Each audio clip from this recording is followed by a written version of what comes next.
Tottenham Hotspur, it's happened again, it's happened again. The Tottenham Astros come up Newcastle fans, and my God, is it a good one? So you might want to stick around.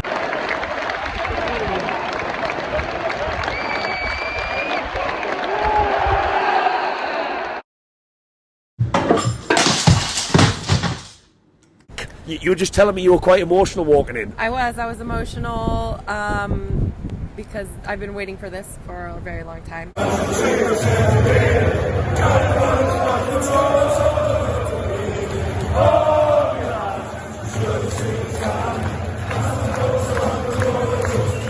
Welcome back to Black White Banter, you lovely Newcastle fans. And yes, I'm outside St James's Park. Yes, it's match day, and I'm just going to start this video by saying I've been a little bit quiet on the old social media.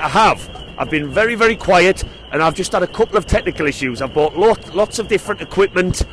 It's gone wrong, but Black and White Banter is going places. Let's just put it that way. I'm trying to up my game a little bit, but it's not come without its issues. So sorry there hasn't been many midweek videos, but I'm here. It's Tottenham at home. It's 12:30. The sun is shining. We limping home with this team. We've got so many injuries. Team news is just about to drop.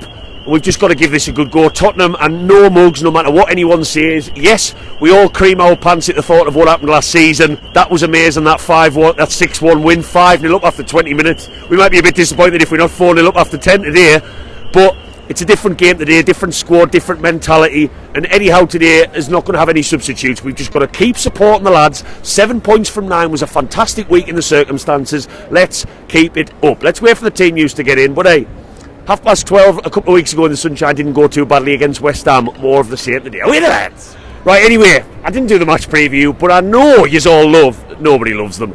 I'll just tell myself that. Let's get into some Newcastle Tottenham Black and White Banter stats.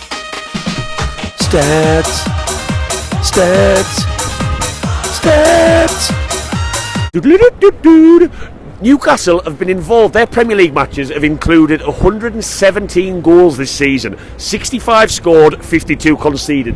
There is no team that have been involved in more goals in Premier League matches than us. Whether you want to take that as a good stat, whether you want to take that as a bad stat, we score in a shit ton, we concede in a shit ton, and people are getting value for their money. Maybe expect a goal from Tottenham today if the stats are anything to go off. Tottenham have scored on their last 17 visits to St James's Park. The last time they didn't was a 1-0 win in the FA Cup that we might all remember back in 2005 when Shea Given had an absolute blinder. I remember that one. He was absolutely class. And if one stat sums up our form, we are looking to win back-to-back Premier League matches for the first time since December. It's now April. That's just how up and down we've been. And make of that what you will with injuries and whatnot. Let's try and do it today. This could be a huge statement. Now, defence has got me a little bit nervous. I don't usually get nervous. I don't get nervous, but I'm starting to get a bit shaky, you know? I mean, I'm a little bit worried. It's just that back four. We are really down to the bare bones. It's ridiculous. We can field a full 11 from injuries. Do you know that? A full 11 with substitutes as well. And the back shift make for it looks like it's Shea, Kraft, Murphy and Burnett left back again as captain. That's the dodgiest defence I've seen in a Premier League match this season. That's no disrespect to Kraft. He might come in and do a job today, and I really hope he does. But he hasn't played there for a long time for us, and Jacob Murphy's not a natural fullback, and we all know what Dan Burn can do. Let's hope Isaac's firing. Let's hope we can get over the line and Bruno has one of his games, one of them games today. I am a little bit nervous, but let's get into these. Away, Eddie Howe's sunshine, season ticket price inflating mags. Come on! And I'm joined by a very familiar face. A very, very familiar face on these videos now. It's the Call Dog. We've both got our own microphone today. Look at this. Spoke for choice. That's because I bought them special. Yeah, well, right. I've already mentioned that at the start of this video. The technical issues I've had in the last couple of weeks. Right, Colin, first and foremost, how are you? I'm very well, thank you very much. Good. And let's just dive straight in because I think I'm keeping you from getting inside the stadium. Thoughts on today? I think it's going to be a tough one, but we always like to remember when we battered these, and you have that in your head, don't you? I suppose we all do. But I can see this being a 1-0, but unfortunately, I hate to say it could be either way. It's going to be a bit of a tough one, yeah. But let's hope Why am I doing that? Sorry, you've got your own. Yeah, no, let's hope it is the 1-0 that we want in our favour, because we've had 3 decent results, although Everton, we should have done better, but it doesn't matter. We're still sitting nice And I love the fact that you've been on this train of saying we're going to qualify for Europe, we've still got it, Yeah. and I'm back on board with you again on it, because I fell off it a little bit. And I'll be honest. A page on Twitter shared a pot for the Europa League for next season, like a stereotypical one. Guess whose name was in pot number 3? Be us, I suspect. Newcastle in a hypothetical Europa League pot. So that was quite a good omen, I thought, looking at that. Yeah, well, let's hope But it's true. we down to the bare bones. Anyhow, pretty much today I've looked at the team. I don't know whether you have. He's Barnes is gone for out, isn't he? no, Barnes is in. Right. He's gone for Murphy at right back, Dan Burn at left back because there's no Lewis Hall. That's it, it's not in, sorry. Yeah, so Dan Burn has gone back to left back, which a lot of people are not going to be overly delighted about. Haven't seen the Tottenham team, but give us a score prediction. It's good. I think it's got goals written all over it this match, and that might be my last words. I've said this before. I like the big results. I like to get the 3 and 4 nils. Yeah. You know, where it's like we had the other week, that fantastic 4-3. But I'm going to stick with a 1-0 for today. I am going to go for us, of course, Right. a 1-0, but it's going to be a really tough old game. Right, okay, wonderful. What about you? I'm not so sure because of the defensive changes. I mean, today, as far as I can see the team, we're going to be seeing Kraft at centre-back. We have not seen Kraft at centre-back for a very, very long time. I'm not saying he's not a capable player, but he's probably the lesser of our team. And I think Murphy right back, Dan Burn left back. It's a very makeshift back four.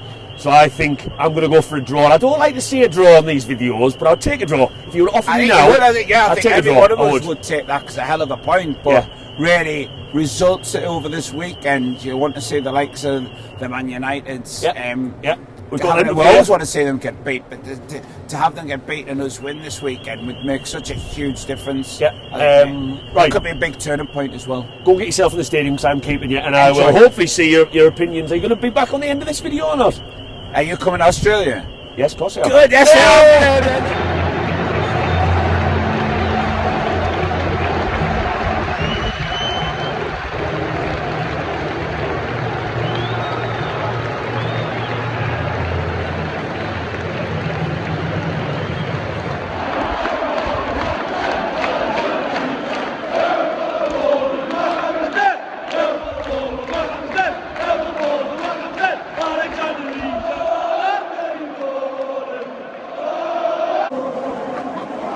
Missed the third goal. Of course I've just missed the third goal. Never ever finish your pint and miss the start of the second half. I was down having a piss.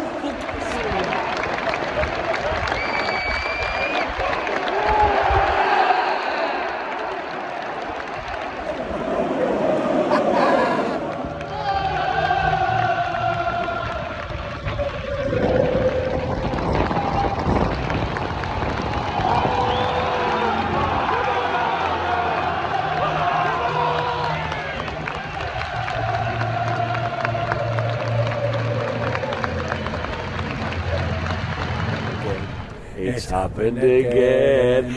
Right, we've just come out in the glorious sunshine, and yes, I have had a chance to catch up with the cold. Am I going to get a big smile from him on that? Hey! Spurs are falling apart again.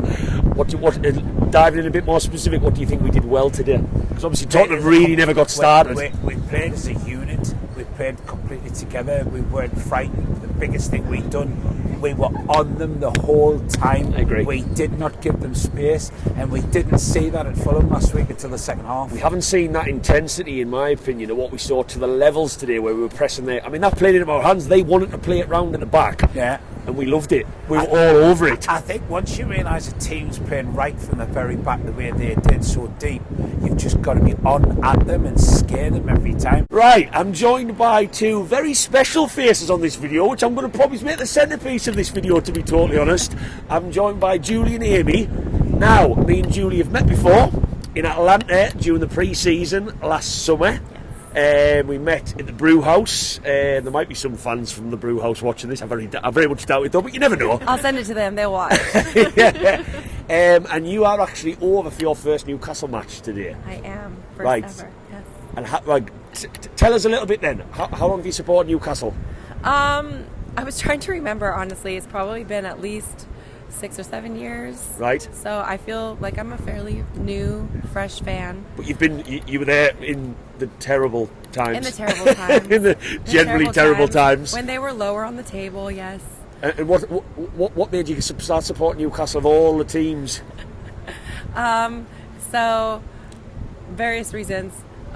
Two in particular, I was receiving a lot of pressure from family and friends to choose a team because I would bounce around and support whoever they supported. And so they just said, pick a team already. So I said, who wears Puma as far as the brand? And Newcastle was one of those teams. And I didn't want a team that was going to be in competition with any of theirs because they support Liverpool, Arsenal, Chelsea, Man City. So the big boys. At the time, yeah, it's like, I'll support Newcastle because they wear Puma. They're cute. Hey, yeah. And the rest, as they say, is history. Here we are. Like, all the way from Atlanta. We are the competition, and I'm okay with it. Wonderful. And Amy, am I right in thinking you're not as big a Newcastle fan, but you might be a little bit more converted after today? After today, absolutely. What Wonderful. a game. What a game. Is it safe to say that our passports might be, and there's still plenty of matches to play, our passports might be needed next season? I mean, yours is going through the ring. I think you probably need a new one, the amount of places you go. Well, you know, me and you going to Australia, it's a big one. I could say, yeah. And yes. I believe Dave Foster and Sam's coming with us this time. Wonderful. Yeah, not missing a game, apparently. This was for the record. Yeah. And last question, slightly different one, but I want to get this in today. Season ticket prices were announced as increase, and it's split opinion. What are your thoughts on a 5% increase? No complaints whatsoever. Right, okay. I can't wait. That's 5% 2 years running, though, so that's 10%. Yeah, but hold on a months. second. There's been no increase for people like myself who's been long-term season ticket holders for so many years. Do you think it should have been consulted first that it was happening rather than sprung on us? So I think that's causing a big lot of questions with fans that just come out of nowhere. Go and ask how much Arsenal supporters are paying for a season ticket. Go and ask how much Man United is paying for a season this is an interest amongst it is split opinion. I've seen on social media. It's got to be some of the cheapest season tickets. I saw War Flags were very, very ranty in their post that they did, where they basically said keep football affordable, you don't need to increase the prices. Essentially was the essence of their post. What is it? Football fans only hear about 3% of the actual income for the club, and you're right, don't have to, but I don't know. Yeah. Look what they're going to be doing out here with the fans. There is going to happen. Yeah. In that. You're a good person to ask. You've had a season ticket long enough to be able to give a good answer to that question, right? Thank you very much. My pleasure. The sun beating down on your face, it doesn't get much better. So if there was ever a match in the history of Newcastle matches to make one of your first, the sun is shining. Oh yes, I love it. We got a clean sheet. And we won 4-0. I mean, that's going to be my next question from the pair of yous. Try and sum up, because it's interesting that a lot of fans might watch this who've never been to a game, who might want to, because I do have some people who watch from overseas, because YouTube is a big hub for them. Try and sum up what your experience was like first time, even result aside, what was it like? You were just telling me you were quite emotional walking in. I was emotional because I've been waiting for this for a very long time, and a part of that, A little bit closer. A part of that was knowing that it was going to be such a, if I can say, an intimate experience with as many fans as there are, and how just regular of an occasion this is. Yeah, and sorry for jumping in, but I guess I'm trying to look at it from what it must be like for you guys to watch so many matches on the TV, right? And sort of look in envy at the crowd and the atmosphere, and then suddenly to be a part of what you've watched on TV for years must be pretty special. Yes, very, very special.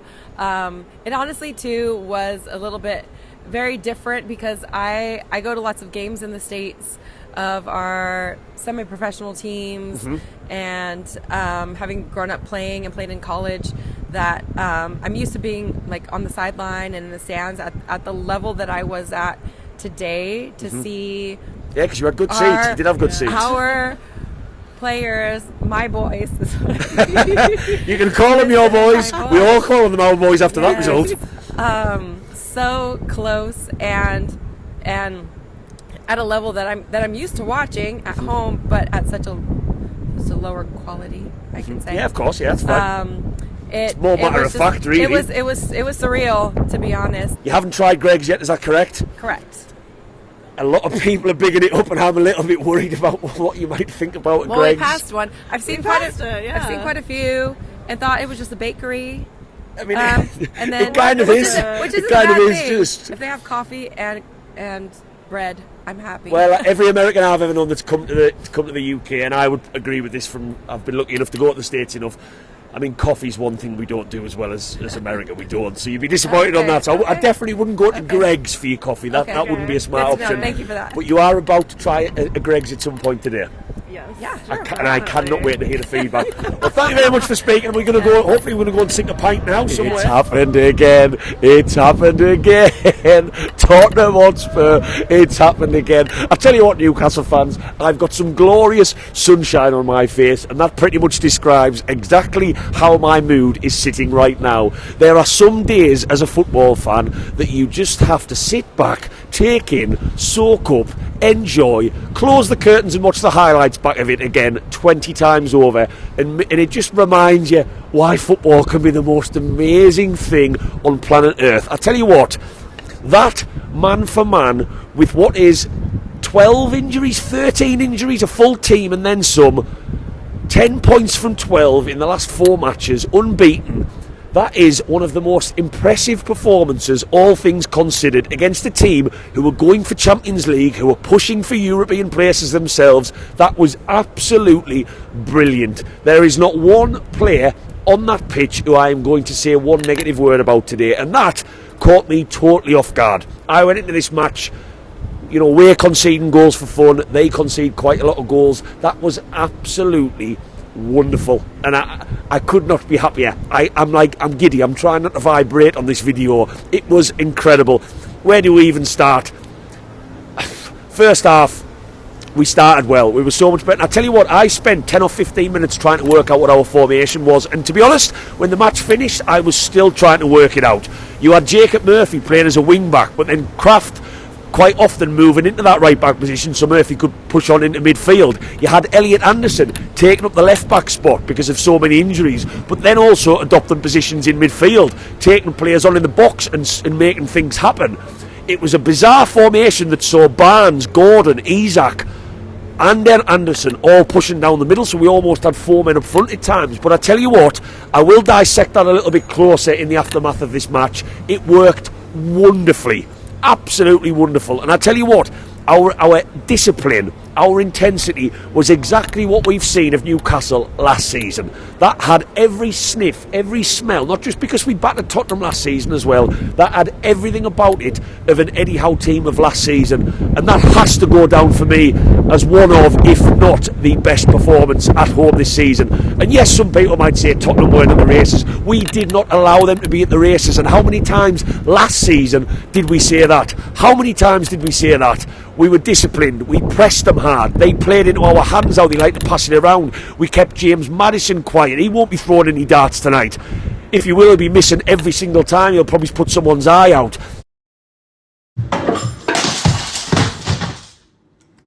It was just brilliant. It was absolutely brilliant, and I don't want any fan to underestimate how impressive what we are doing at the moment is, because I tell you what, this might sound exaggerated. If Liverpool had 13 players out injured, big players, first team players, if Man City had 12, 13 players out, Arsenal, you name it, they would be struggling like hell. And we have struggled, we've had our moments, we've had really massive dips in form, but the fact we are still going for Europe, not just Conference, Europa League, with all things considered, and battering Tottenham Hotspur at home 4-0, like beyond any of our wildest dreams today, I think it's fair to say, given all expectations going in, is incredible. It is, and no one, absolutely no one should underestimate it. Player performances, who do you single out? You could single out every single player on the pitch. Who am I going to single out? Anthony Gordon, yes. Colin's just alluded to him, Julie's just alluded to him. Absolutely wonderful. The man, you know, he's had a break. He's already good, but the man's had a break because he missed a Fulham match and he was just full of beans, causing them problems. If he's not on that plane to the Euros, then Gareth Southgate just needs sacking for that alone. For me, my man of the match might be a little bit controversial. I've got to go Elliot Anderson, and the reason I'm going to give it to Elliot Anderson is because the man, since he's come back, has been nothing short of remarkable what he's added to our midfield. And the fact today he was playing left back, he was playing central midfield, he was taking players on in the box, he was running the channels on the right hand side. It's incredible, and that boy is something special, and I'm going to keep saying it until I'm proved wrong. The influence he's had going from what we all thought was a real strong attacking player when he was at Bristol Rovers, a winger, if you like, a central attacking midfielder, to being more of a deeper sitting, an adaptable player for Eddie Howe's team. It's saving us having to sign someone, in my opinion, because yes, we look a little bit lax defensive midfield, but it's saving. He's that good. And for me, he's man of the match. He just made us. He's given us an energy that yes, Bruno does. He carries us from an attacking point of view. But Elliot Anderson covers so many blades of grass. He really fights for the badge. And in a season when Longstaff is not looking great, Bruno's just absolutely pulling the strings. Elliot Anderson, dolloped on top of that, is doing a lot of the work at both ends of the pitch. That is just absolutely wonderful, and he gets my man of the match. But there's so many players. Fabian Schär, the man, probably doesn't get talked about enough. Brilliant performance again, kept Tottenham so quiet. I mean, you know, they had so little to do. They lost all discipline, in my opinion, Tottenham. They couldn't get going again. They spat the dummies out a little bit. It looked like it showed it full time. But Fabian Schär he's a mainstay in this team. He's made the most appearances in the league out of any other player, but with a consistent level of performance, and his goal was so deserved. God, 16th time of asking from the corners, and it was just everything we did today worked, and the intensity that is our identity that we all maybe get sick of hearing a little bit. Eddie Howe's adapted that formation today, and that's why, in my opinion, Eddie Howe deserves some sort of mention as the man of the match also. And that might sound like the most cringy line you're ever going to hear, but when we live in a world where fans are so quick to batter our manager, I think they'll be happy today, but there won't be any of these Eddie Howe out crew and all that shenanigans that we know. I'm not saying because we've won one match that all goes away. What I'm saying is the world we live in now, under these expectations on social media, you still might not hear too many people saying, do you know what, Eddie Howe's doing a pretty good job to get 10 points from 12, and he's adapted his tactics again. It's not going to happen. I know for a fact it won't, and I think he deserves special praise. I thought Longstaff was a little bit better today. Still not right. He said in his interviews that he did his ankle last season, he still never had it looked at. Barnes probably didn't get in on the action as I would have liked, but Mr. Alexander Isak, is he one of the best strikers in the league? Yes. Is he probably the most informed striker in the league right now? Yes.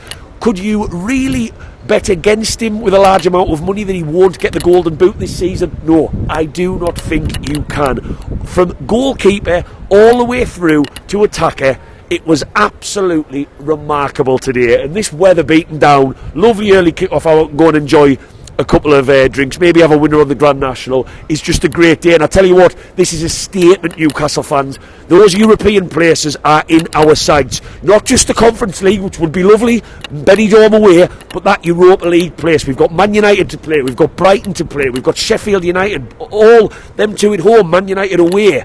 There are matches there that can still be won. We've got a nice 10-day break now before Crystal Palace, but that today was something special, Newcastle fans. We tinkered the formation, we changed things massively. Eddie Howe changed things, and it worked an absolute treat. Go and enjoy the rest of your weekends, because I know I will, and I will try and dissect that in the coming days, because I am going to try and get back on making videos. If you've liked this one, Newcastle fans, do us a little favour. Do me a little favour, because it happened again. It happened again. Tottenham Hotspur, it happened again. Whack that little likey-Lou. Whack that subscribe, and of course there will be an absolutely beautiful episode of Dealing with Eddie Howe's Mags coming, so you don't want to miss that. Go and enjoy your weekend. Go and enjoy your drinks. My God, I know I will. However, Eddie Howe's absolutely class. Tottenham Hotspur, Cockney smashing Mags. Come on!